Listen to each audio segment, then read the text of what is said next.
All right, let's dive into a world full of natural remedies. Sounds good to me. Today, we're going to be focusing on Yeah. Native American traditions and herbal remedies. Yeah. And we're going to be using this really cool book Right. called Ancient Secrets of Natural Remedies. That sounds great. It's got all these herbal remedies and Native American holistic practices. It's all about like simplifying your journey to like authentic well-being. I'm really excited to kind of break it down. I think it's a topic that's really having like a resurgence right now. Like there's a lot more interest in natural remedies than there used to be. Well, yeah, because I think people are kind of getting disillusioned with like the typical, Right.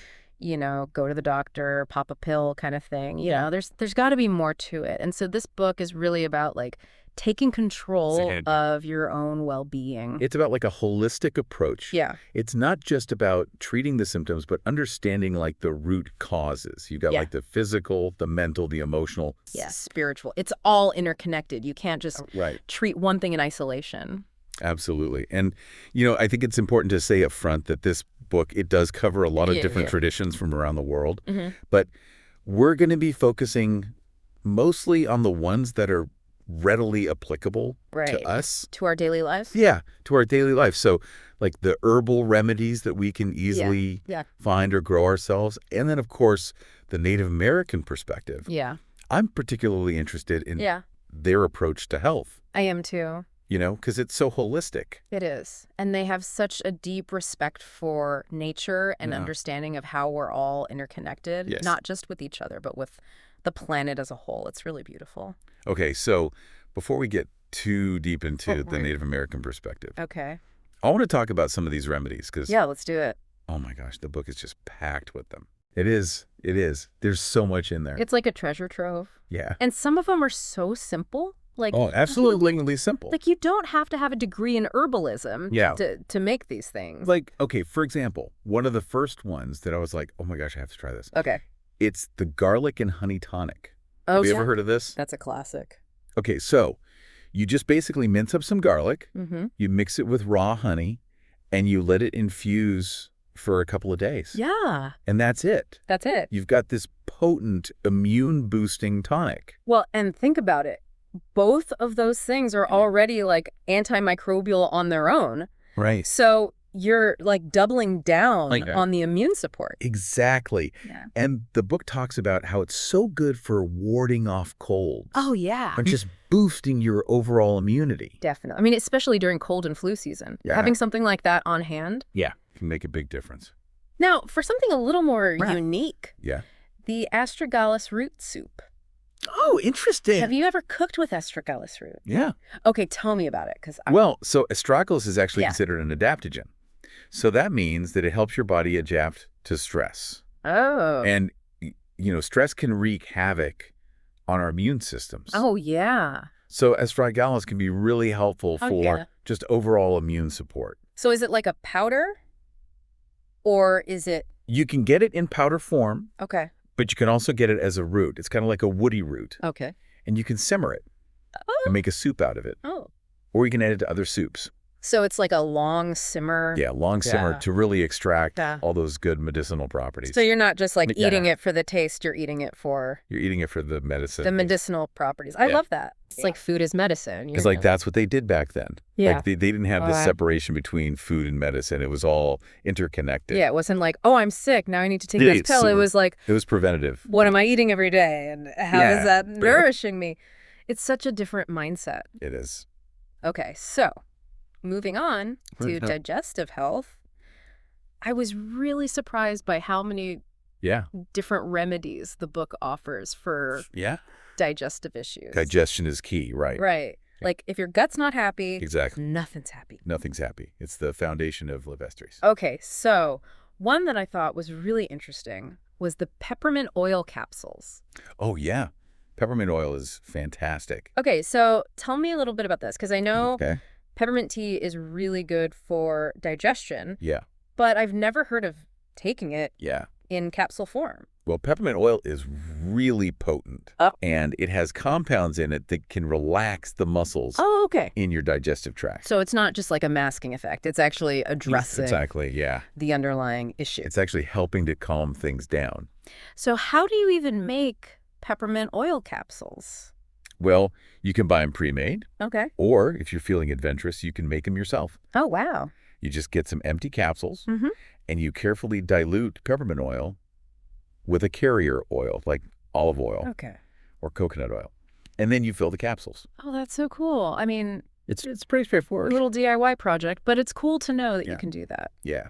Now, for something a little more gentle, I was drawn to the dandelion root tea. Have you ever Yes, dandelion root tea is wonderful. tried that? Tell me about it. Well, dandelion is often considered a weed, Right. but it's actually a really potent medicinal plant. Okay. The root, in particular, is known for its detoxifying properties. Oh, so it's good for the liver. Yes, exactly. It supports liver function, Oh, okay. which is key for overall health and digestion. Okay. And it's also a gentle diuretic. So it helps flush things out. Yeah, helps flush things out. Okay. So yeah, dandelion root tea, really great for overall. So you just steep the root. Yeah, you can just steep the root in hot water Okay. for about 10 to 15 minutes. And it has kind of I imagine it has kind of an earthy Yeah, it does have an earthy flavor. flavor. Yeah. Okay, cool. Now let's move on to respiratory support. Okay. One that I was really intrigued by was the yarrow and peppermint steam. For Yes, steam inhalations are fantastic for steam inhalation. respiratory issues. Okay, tell me about this particular one. So yarrow is really good for opening up the airways, Oh, okay. and peppermint has that cooling, soothing effect. So it's kind of like a 1-2 punch. Yeah, it is. It's like a spa treatment for your sinuses. So do you just like boil the water and then Yeah, you just boil some water, and the herbs? add the herbs, and then you carefully lean over the pot Okay. with a towel over your head Okay. and just breathe in that steam. Oh, that sounds so soothing. It is. It's really nice. Especially when you're all congested. Yeah. And then another one that I was like, wait a minute, what? Okay. Pine needle tea. Oh, yes. Have you ever heard of this? I have. It's actually really high in vitamin C. Really? Yeah. I had no idea. I always thought of pine needles as like prickly. Right. Just these prickly things. And to avoid. But they're actually a really valuable resource. So you can just like well, you want to make sure needles off a tree. You're identifying the right kind of pine tree. Because not all pine needles are created equal. Right, right. But once you have the right ones, Okay. you can just steep them in hot water. Oh. Just like you would any other tea. And it's good for colds. Yeah, it's good for colds. It's good for coughs. Wow. It's a good expectorant. Yeah. So it helps clear up mucus. Oh, okay. Yeah. So it's like this natural decongestant. Yeah, exactly. That's amazing. Yeah. I am definitely going to have to try that one. It's so cool how these ancient cultures just like utilized what was readily available to them. Right. They didn't have to go to the store No. and buy fancy ingredients. They just stepped outside their door. Yeah, it was all right there. Okay, so we've talked about a few remedies for immunity, for digestion, for respiratory support. But now I want to shift gears a little bit Okay. and talk about some of these Native American practices that are interwoven throughout the book. I'm excited to hear about that. Yeah, me too. So one that I was really drawn to was the concept of smudging. Oh, yes. Smudging is a beautiful practice. All right, tell me about it.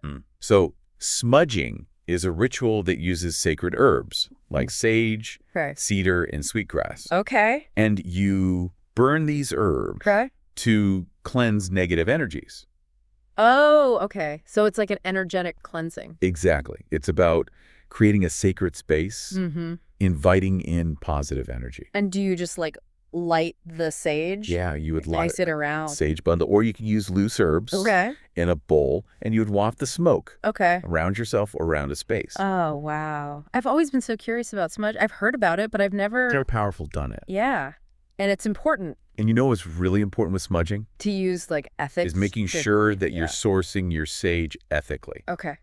Because white sage in particular has been over-harvested. Right.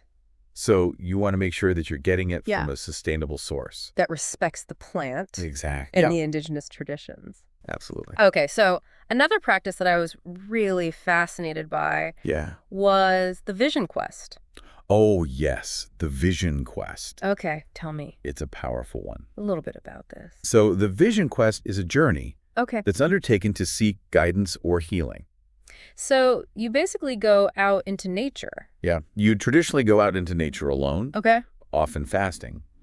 And the purpose is to connect with the spiritual realm, to seek answers to life's big questions. So it's like this deep introspective journey. Yeah. Wow. And how long does a vision quest typically last? It can vary. It could be a few days. Right. It could be a week or even longer. Okay. And there's usually some preparation involved, right? Yes, there's definitely preparation involved. Okay. Meditation, cleansing rituals, and often guidance from elders. Oh, wow. That sounds Yeah, it's a big undertaking. intense. It is. But also incredibly powerful. Okay, so we've talked about smudging vision quests. What are some other Native American Well, so the book also talks about practices that the book touches upon? the importance of connecting with nature in general. Okay. So spending time in nature, whether it's hiking or gardening or just sitting under a tree. Yeah. Being in nature can be incredibly healing and grounding. And I think that's something that we've kind of lost touch with Yeah. in our modern world. We're so disconnected from Right. nature. We're constantly on our devices. We're So it's like this call to come back to nature. Exactly. Okay, so we've talked about a lot of these ancient wisdom, these traditional practices. Yeah. What does it all mean for us today? That's the big question, right? Yeah, how can we integrate these ideas into our modern lives? Well, I think the book does a really good job of making these practices accessible. And it highlights that you don't have to go live in a teepee in the woods to benefit from these ancient wisdoms. Right. It's not about like rejecting modern life. Exactly. It's about taking It's about integrating the best of both worlds. Yeah. So, for instance, meditation. Oh, yeah, meditation. That's something that I've always wanted to get into, but I don't know. It always seems a little intimidating. Well, and it can be, right? Yeah. If you think you have to sit for hours on end in perfect silence. Yeah. But the book actually breaks it down into different techniques. Oh, okay. And it emphasizes that there's no right way to meditate. So there's like different approaches. Yeah, absolutely. Like you could focus on your breath.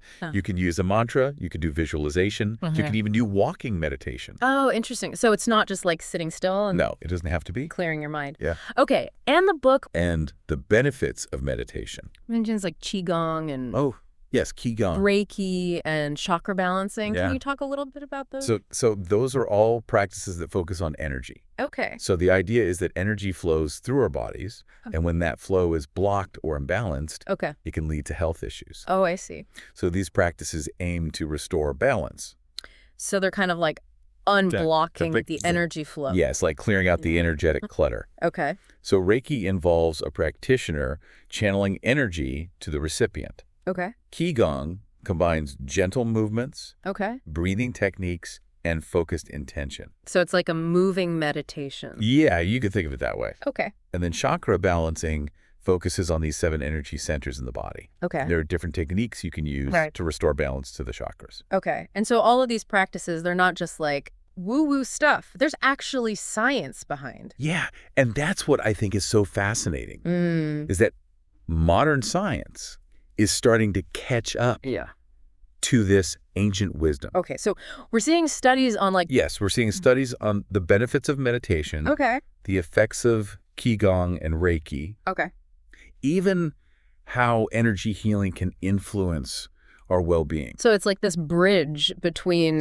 traditional wisdom and... It's a bridge between ancient wisdom and modern science. It's really exciting. Okay, so let's say someone is completely new to all of this, right? Yep. They're listening to this and they're like, okay, this is really interesting, but where do I even begin? Right. It can be overwhelming. Yeah.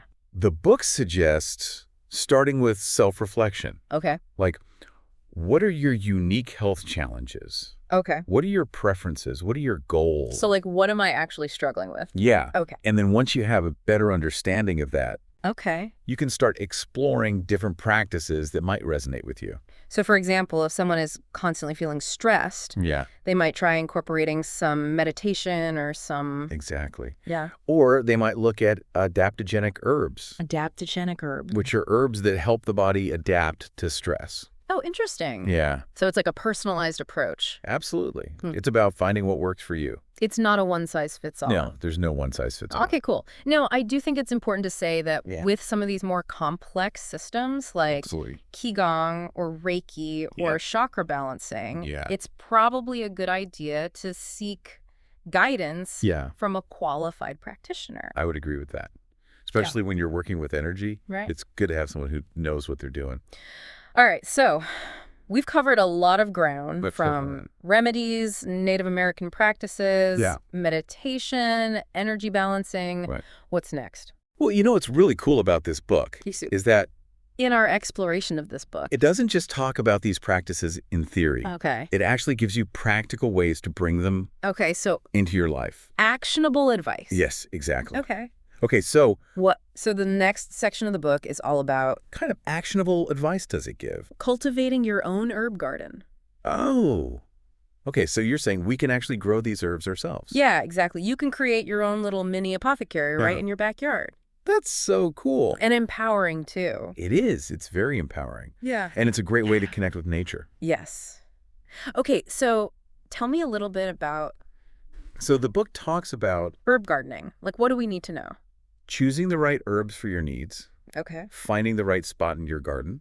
Okay. Preparing the soil. And then, of course, the actual planting and care. So it's like a step-by-step guide. It is. It's a really good step-by-step guide. Okay, and I bet it also emphasizes like sustainable and ethical... You can't talk about herbalism... harvesting practices. ...without talking about sustainability. Right, because we want to make sure that we're... Right, we want to make sure that we're... harvesting in a way that honors the plants. Yeah. That honors the earth. It's all about... and ensures that there will be plenty for future generations. Respect. Exactly. Okay, so we've talked about remedies, Native American practices, meditation, energy balancing, and now herb gardening. It feels like we've gone... it's a lot. ...on quite a journey. It is, but it's all connected. But it's all connected, right? It's all part of this bigger picture of holistic well-being. It's not just about treating symptoms. It's about addressing the root causes. The root causes. It's about nourishing our bodies, minds, and spirits. Yes. Okay, so where does the book go? Well, now that we've got our hands dirty we're in here with herb gardening, the book takes us on a deeper exploration of mindfulness and spiritual healing practices. Ooh, okay. So we're going even deeper. Going deeper. Okay, I'm excited. Yeah. Let's dive in. Let's do it. It's really cool how this book like combines that practicality of, you know, the remedies with like the deeper stuff, like the spiritual healing and the mindfulness. Yeah, absolutely. And, you know, it's not just focused on Native American traditions either. It brings in wisdom from like all these different cultures. Yes. Yeah. That was one of my favorite things about this book. Yeah, it's so cool. It's like it shows that there's this universal desire to heal and to be well. Yeah. But different cultures have kind of approached it in different ways. Okay, so it talks about traditional Chinese medicine and Ayurveda. Can you tell me a little bit about like how those systems approach healing? Okay, so in traditional Chinese medicine, they have this concept of qi, which is like vital life force energy. And they believe that maintaining a balanced flow of qi is essential for good health. So it's like everything is energy. Yeah. Right. And then in Ayurveda, the focus is on balancing the doshas. Which are like these energies that govern different bodily functions. Okay, so it's kind of similar to TCM in that it's all about... Exactly. It's all about balance. But they have slightly different ways of understanding and approaching that balance. And what I think is so cool is that these ancient systems are increasingly being validated by modern science. Really? So we're actually starting to understand like the science behind how this stuff works. Exactly. Like we're seeing studies on the benefits of meditation, the impact of certain herbs on the body, even how energy healing can influence our well-being. Wow. That's so cool. It's like bridging the gap. It is. It's bridging that gap. Between like ancient wisdom and modern science. Between ancient wisdom and modern medicine. Okay, so let's say someone is listening to this and they're like, okay, this is all really interesting, but where do I even start? Like, if they want to start incorporating some of these global healing traditions into their life. Well, the book recommends starting with self-reflection. Okay. Like really tuning into your own body and your own needs. Okay. asking yourself, what are my unique health challenges? What are my preferences? What are my goals? Okay, so it's not just about like blindly following one tradition. Exactly. It's about finding what resonates with you. Yeah. And creating a personalized healing system that draws from these diverse traditions. I love that. It feels much more empowering than trying to like become an expert in one specific tradition. Yeah. Like taking the best of all worlds. So, But I do think that with some of these more complex systems like TCM or Ayurveda, seeking guidance from a qualified practitioner is key. I completely agree. Yeah. Especially when you're dealing with things like acupuncture or herbal remedies. Right, because those can be pretty potent. Yeah, you want to make sure you're doing it safely. Okay, so where does the book go from here? Well, after exploring these different global healing traditions, the book transitions into a deeper exploration of mindfulness and spiritual healing practices. Oh, okay. So we're going even deeper. We're going deeper. Okay, I'm excited. Let's dive in. Let's do it. So mindfulness, I feel like that's a word that gets thrown around a lot. It does. But what does it actually mean in this context? Well, in this context, mindfulness is really about paying attention to the present moment without judgment. Okay. It's about noticing your thoughts, your feelings, your bodily sensations. Okay. And just accepting them as they are. Okay, so it's not about like trying to empty your mind. No, it's not about emptying your mind. Okay. It's more about just observing. Observing. Yeah, observing without getting carried away by your thoughts. Okay. And the book talks about how mindfulness can be cultivated through practices like meditation. Oh, yeah, meditation. That's something that I've always been curious about, but I've never quite known where to start. Well, and I think a lot of people feel that way. Yeah. They think it has to be this big, complicated thing. Right. But the book actually breaks it down into really simple techniques. Okay, so what are some of the techniques that the book recommends? Well, one of the simplest is just focusing on your breath. Okay. Just noticing the sensation of your breath as you inhale and exhale. Okay. And when your mind wanders, which it will, just gently bring it back to your breath. You can also use a mantra, which is like a word or a phrase that you repeat silently to yourself. Okay. And that can help to quiet the mind. Okay, so it's kind of like a focal point. Yeah, exactly. It's a focal point for your attention. Okay. The book also talks about visualization. Okay. So creating a mental image that you can focus on. Oh, interesting. And then there's also walking meditation. Oh, yeah, we talked about that earlier. Yeah, where you're paying attention to these sensations of your body as you walk. Okay. So there are lots of different ways to meditate. Yeah. The key is to find what works for you. Okay, so it's like a personalized approach to meditation. Exactly. I like that. And the benefits of meditation are really amazing. Okay, tell me about the benefits. Well, research has shown that meditation can reduce stress, improve focus, boost emotional regulation, and even enhance compassion. Wow. That's impressive. It's pretty incredible. So it's not just about like feeling relaxed. No, it's not just about relaxation. Okay. It's about really transforming your mind and your way of being. That's amazing. It is. Okay, so we've talked about mindfulness and meditation. What else does the book cover in terms of... Well, it also delves into energy healing practices. Oh, yeah, like Reiki and Qigong and chakra balancing. Exactly. We touched upon those briefly earlier. Oh, good. Can you tell me a little bit more about them? Sure. So Reiki is a practice where a practitioner channels energy to the recipient for healing and balancing. Okay.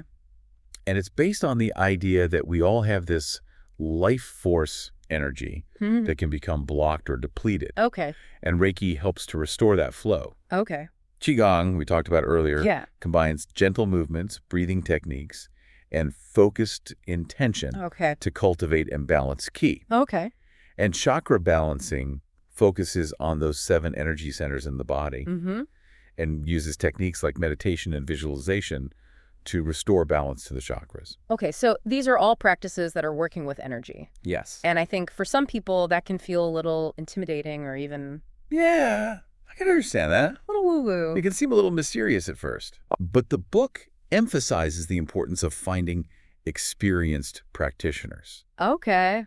Especially when you're working with energy, it's important to have someone who knows what they're doing. Yeah, it's not something to just like mess around with. No, exactly. Okay, so we've talked about meditation, energy work. You know, as we're talking about all these different practices, it's striking me how ritual and ceremony seem to play such a vital role. Yes. The book actually talks about that. Oh, does it? It talks about how rituals can help us connect with our inner selves, Okay. with nature, and with the spiritual realm. Okay. And they don't have to be elaborate or complicated. Right. It could be something as simple as creating a morning routine that includes meditation or journaling. Yeah, just like those little intentional acts. Exactly. It's about infusing our daily lives with a sense of purpose and connection. I love that. Yeah. Okay, so we've covered a lot of ground. We have. Remedies, Native American practices, global healing traditions, meditation, energy balancing, rituals. It's been quite a journey. It has. What's next on our exploration of this book? Well, after exploring those deeper practices, the book brings us back down to earth. Okay. Literally. Okay. By focusing on how to bring herbal wisdom into our daily lives. Oh, okay. I like that. Yeah. Back to the plant. Back to the plants. Full circle. Exactly. So tell me about that. So the book talks about cultivating your own herb garden. Okay. It's like creating a mini apothecary right in your backyard. Yeah. That's so cool. It is. It's very empowering to be able to grow your own herbs Yeah. and create your own remedies. And it's a beautiful way to connect with nature. Absolutely. Okay, so what kind of advice does the book give on herb gardening? Well, it talks about selecting high-quality seeds or starter plants. Okay. Making sure you have the right soil conditions and using companion planting techniques. Okay. So it's really about creating a thriving environment for your herbs. And I bet it emphasizes, once again, the importance of sustainable and ethical harvesting practices. Absolutely. We can't forget about that. Right, because we want to make sure that we're not depleting the plants. It's all about respecting the plants and their habitats. Yeah, and making sure there's enough for future generations. Exactly. It's about harvesting in a way that promotes longevity and vitality. I love that. It's beautiful how it all comes back to that core idea of interconnectedness and respecting the delicate balance of nature. It really does. Yeah. This book has taken us on a wild ride, from the nitty-gritty of remedies to like deep spiritual stuff, and now we're back to gardening. It's really tied everything together. Yeah, it's amazing how it all connects, right?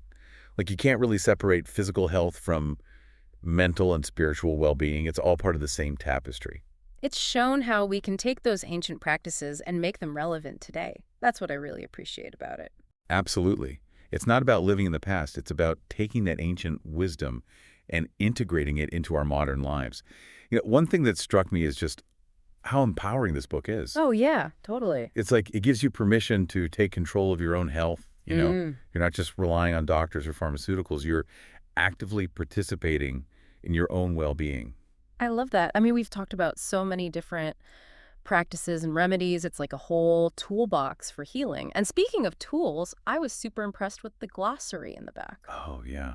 That glossary is a goldmine. It is. It like breaks down all those complicated herbal terms, you know, like adaptogens, vulneraries, all that stuff. Yeah. Like having a little herbal dictionary right there in the book. Super helpful. So helpful. Okay, so we've covered a ton of ground today. Remedies, Native American traditions, global healing practices. We talked about meditation, energy work, even herb gardening. Wow, we really have. I feel like I've learned so much. But if we had to boil it all down, what would you say is like the core message of this book? What do you want our listeners to walk away with?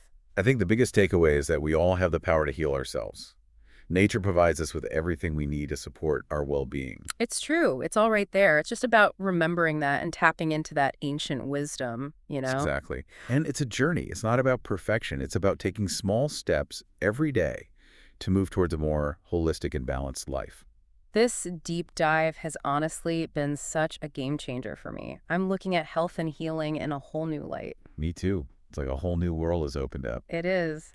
So as we wrap things up, what's one final thought you want to leave our listeners with? Something to ponder, maybe. I'd say as you start to explore these different practices and remedies, ask yourself, what really speaks to you? What resonates with your soul? You know, what ancient wisdom feels like it's calling out to you? And how can you personalize it? Make it your own. That's beautiful. So it's about taking those ancient traditions and weaving them into the tapestry of our modern lives. Exactly. This has been an incredible journey. I hope our listeners feel inspired and empowered to dive deeper into the world of natural remedies and holistic health. Me too. There's so much to discover out there. And remember, you don't have to do it all at once. Start small, experiment, and find what works for you. Yes. little by little. We'll be back soon with another deep dive into a new topic. Until then, keep exploring, keep learning, and keep diving deep. See you next time.